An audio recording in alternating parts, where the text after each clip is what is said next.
Aloha, y'all. It is Friday, Freya's Day, named after Frigg or Freya, the Venus equivalent meets Hera, basically, of the Nordic pantheon.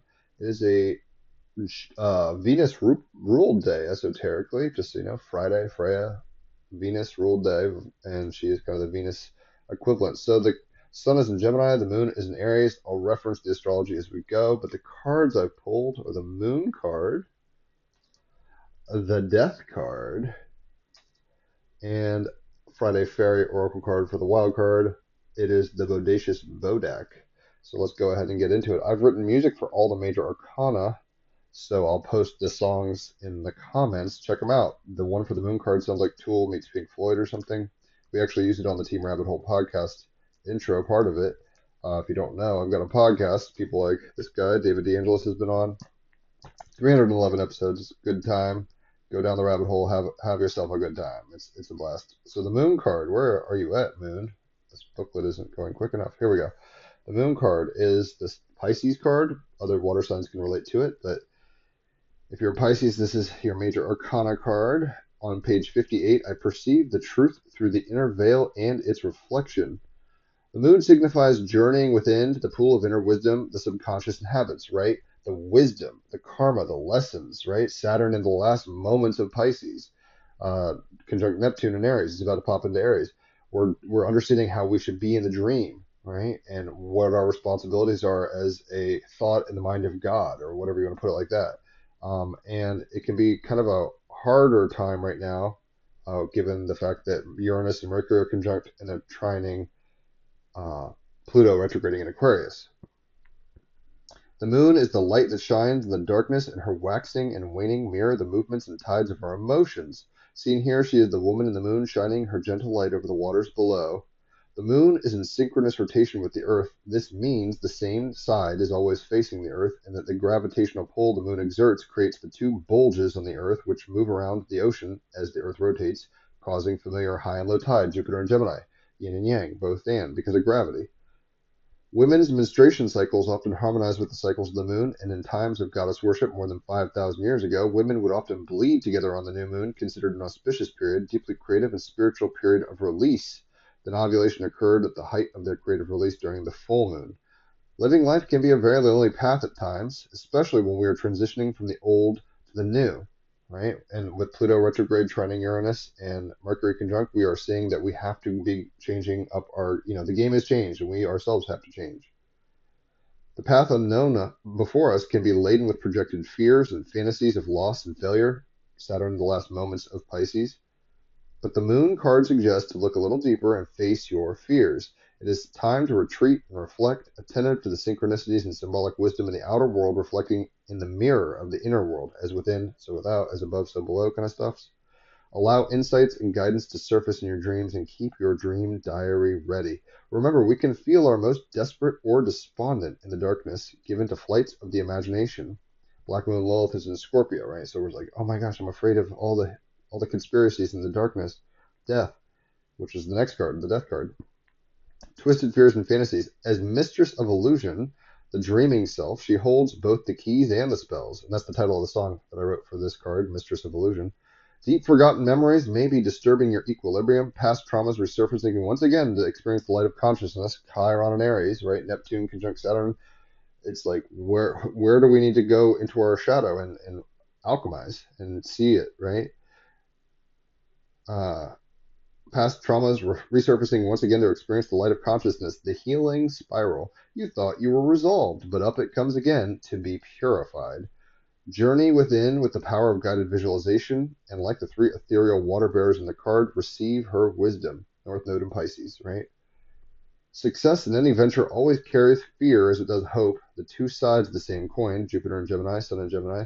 Darkness cannot exist without light, light without dark. Embrace your fears, right? So the moon card, the dark reflects and distorts. Face your fears, embrace uncertainty, pay attention to what your dreams say, and let your subconscious guide you. With Mercury and Taurus conjunct Uranus and Taurus trining Pluto retrograde, we are going to have to face our fears. It's a face melting. Here's the waters kind of look like they're melting. It's like the scene where the guy melts his face in Indiana Jones and the Ark of the Covenant, right? It's a scary moment for all of us collectively, but it's also a birth, like going from the womb one level into another level. Like that's just what it is. All right, so the next card is another major arcana, the Death card. The song I wrote for this is called "The Toll," like for whom the bell tolls, the death, right? Um, and it is kind of more of a gothic poem or something like that with sound effects and cool, moodiness. But anyway, the death card on page 48 as the clarifier. I know that this too shall pass, even though it's hard, tricky. The light of awareness, the sun comes out every day. The phases of the moon change. Tides go high to low. It doesn't stay in one spot, so we know it can change and move. Right? I know this too shall pass. Ending of a major phase is to be trusted. Saturn leaving Pisces and entering Aries is a major shift, right? We are entering a new aeon, essentially, where technology, the age of Aquarius, technology is kind of center stage.